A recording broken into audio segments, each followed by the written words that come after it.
Ravel gives a whispering sigh as she steadies you. Oh, sad, sad. Broken half thing. All a pieces. No longer the one Ravel knew, are you?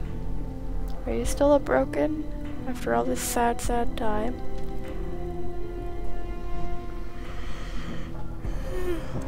A body you possess, but a body of knowledge you do not. She points her ragged talon at your chest, at your scars. Many and such scars you have, all a scroll on your skin. Many tales does your skin tell. What tales does my skin tell? Your scars and tattoos about shout to me.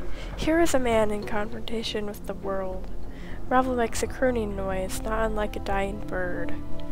Yes, such tales as would shrivel even a hag's ears. Well, tell me them. Tales are many. They echo of balance imbalanced, trials of war, battles with fiendish elements, and a creature that feeds on others from afar to sustain itself. And of torments. Such torments flesh has never known. Okay, let's just do this in order. So, balance, imbalanced. Let's ask about that first. Divided in two you were when your mortality was peeled from you. No longer balanced, much broken in the separation. Both a blessing and a mistake, but more mistake than blessing, Ravel thinks. You took my mortality? How? Forgotten the how of it I have. Have I? Ravel's gaze dims for a moment, the black veins swimming in her eyes. And even if I remembered it, I would never do it twice. Not forgotten the moment have I, after the break. I seen the pain stem from your veins, your cries like a wailing child. Every bit of your being filled with emptiness. Terrible, even for these eyes. So that's why I feel hollow inside, because my mortality is gone. The tales are many, they echo of balance. Oh, she's repeating it. Okay, so trials of war. Great, great trials of war, much too much to be borne by any mortal thing. This war touches all, my precious half-man. There is no place where its caress is not felt. Did it touch you? Ravel's voice drops, almost bitter. To this, Ravel says, aye. Well, that would explain the scars. Battles with fiendish elements. Two fiends butt heads. Ravel sniffs, as if in contempt. Their tiny heads filled with ideas of how the planes should be, yet can never be, or the planes that would be no longer. Such foolishness. I guess we don't understand that. Two fiends butt heads. Is it referring to those wars that we heard about in the Sensorium? Maybe. And a creature that feeds on others from afar. No base hungers do you feel, but far, far more terrible ones boil beneath your skin. At such a cost. I know not the nature nor the cause of these hungers. But heed this, coming events cast their shadows before them, my precious half-man. There is no saying of what these events will be, not even with Ravel's eyes. Okay, oops. So we've gone through all of these, and these torments. What are these torments you speak of? Updated my journal. A lodestone pulls iron to it, and so do you, my precious half-man. But it is not iron, but tormented souls. As others suffer, they are drawn to you, and your path becomes theirs. She makes a sweeping gesture. Do you not see them in the eyes of those that have traveled here with you? Well, definitely, Ignis, and, maybe Fall from Grace, and I guess Stakon. Maybe Anna. I don't know about Mort. I don't know how tormented, Mort is. Although there is something about him that he's not being open about. What do you mean about my companions? Do you wish to explain, Gith? Ravel throws a burning glance at Dakon, tempered with a fanged smile. Vows may prove tighter than any chain, no? The manacles of a race once enslaved, now a slave again. Dakon is silent, but his blade shifts at Ravel's words. The blade darkens, the edge sharpening until the Karash itself seems to carry a horrible malevolence about it. Don't piss him off, Ravel.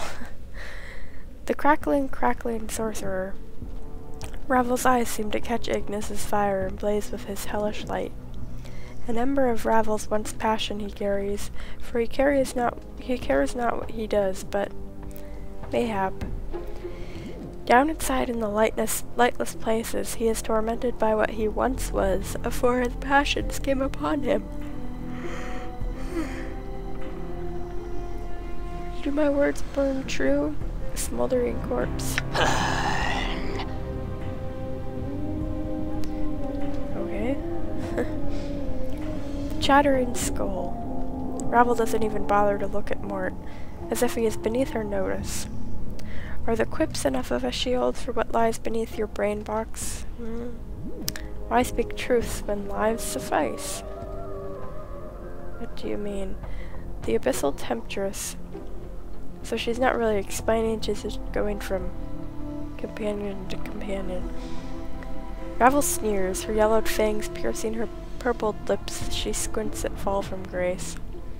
A skin so fair, lips so rich, eyes that might cause you to forget Ravel herself.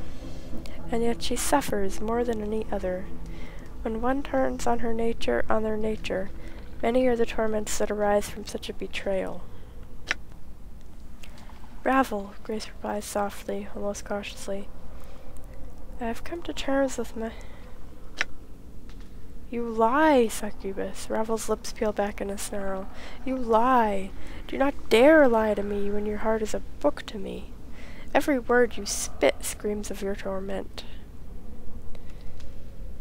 Ravel, being a kind of a bitch. Ravel gestures at Anna, as if she is for sale upon an auction block.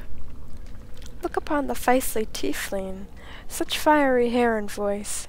Ravel smiles, baring her rows of yellowed teeth. Shall I speak of your torment, tiefling? Anna seems paralyzed, her eyes wide as Ravel turns her black-veined gaze to her. You can see her trembling, her heart beating fast. No, I shall not speak of it. Ravel's voice drops, almost in exhaustion, and the smile fades from her face. Grown tired of cruelties and torments, Ravel has. The world is a jagged enough place. She turns to, her bloody eyes dimmed, and she sighs. And my precious, precious half-man, for you, the greatest torment of all, life forevermore. Can it be life that cares for you as Ravel does? She gnashes her yellowed tusks with a horrid clacking noise. Ugh. One so brave, so passionate, so terribly lost. Sad, sad. Why did you make me immortal, Ravel? Puzzle of bone and skin were you, always, intriguing, and the most beloved of all who came to me. Petitioning, requesting, pleading for help. Ravel stares hard at you, her black-veined ember eyes narrowing. So hard to see past the scars, to dig up the man who once was underneath. Tell me anything about who I was? A shadow with substance, a seeking that which casts the light. I know you more and no. Ravel pauses, her eyes dimming. No more than I know the nature of any man. Crossed paths have we. A man tainted with undeath, still feeling the pangs of separation, and an old withered crone, now all imprisoned. seems that we are meeting for the first time. No, not. Ravel seems confused for a moment, then shudders as if throwing off a weight. Not at all. An echo of a future meeting this is. Or a past meeting, depending on which way time is facing. So this meeting echoes a meeting in the past. The now and then, very similar. So tangled the now and then is, both mirrored in each other. Once and again you come afore me with a problem, to challenge me for a solution to an impossibility. Ravel hisses at you and her eyes blaze.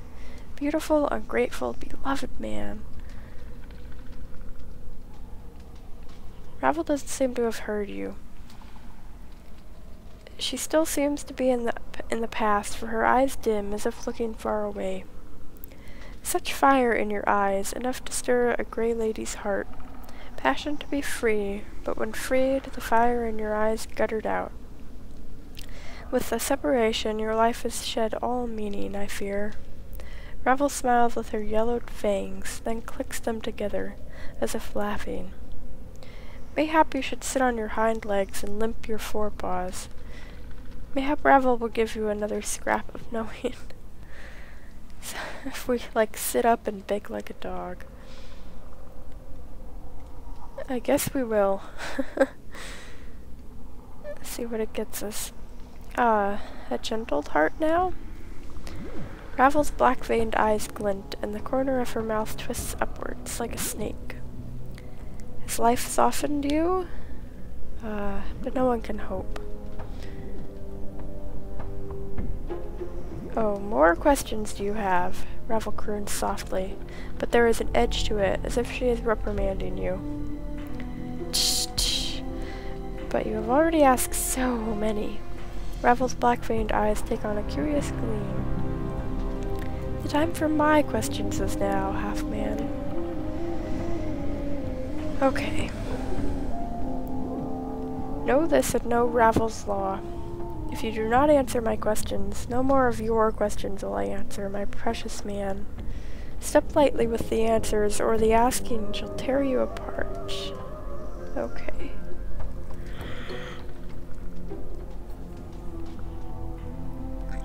Okay, that sounds fair. I would know why you traveled here with these others. Know not the place they were traveling to.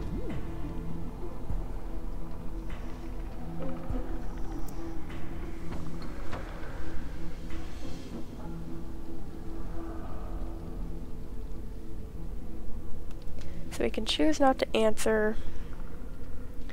I think the safest answer is that they chose, because all of them definitely chose. So maybe Ignis had the least choice, but chose? Dangerous word, is it so? Yes, definitely. Yes? Ravel throws a black-veined glance at Dakon, her voice like an arrow. Is it choice, Gith? Is it? Or is it a matter of two skies? Dakon's blade bleeds into a vicious, dead black, mirroring his eyes. And to your surprise, the crotch edge silently splits into jagged fangs. Okay, Ravel, you'll have to leave them alone. You think the Burning Man cares for any choice? To burn or not to burn? Those are his only choices, and in the end, one choice always wins. For does fire have any desire but to burn? Burn. Ravel. Oh, she's gonna attack everybody again. Ravel turns to Mort. Skull, skull, skull. Ravel clicks her tongue after each word, and her smile widens. Your expression is difficult to read without the skin wrapping, but I feel you fear from here. Coming here was not your choice. Well, I didn't have anything better to do except to go out of one of the ladies' mazes and meet one of the evilest creatures ever to set foot in Sigil, so I said sure, why not? Okay, Mort. Be quiet? Mort clacks his teeth. Like the hells I will. I think we've listened to this crone rattle her bone box enough. And now she's got some pair of stones, saying I haven't got any skin. So what if I don't? Obviously, the fact she has skin has done wonders for her looks. Does she think I like being naked all the time? And another thing. Mort, shut up. The succubus. Does she have a choice? Mayhap in her smooth-skinned mind of soft silks and hard truth. Maybe choice. Shh, but no. A sensate must experience all. And to refuse to come, not a sensate would you be. Still no choice.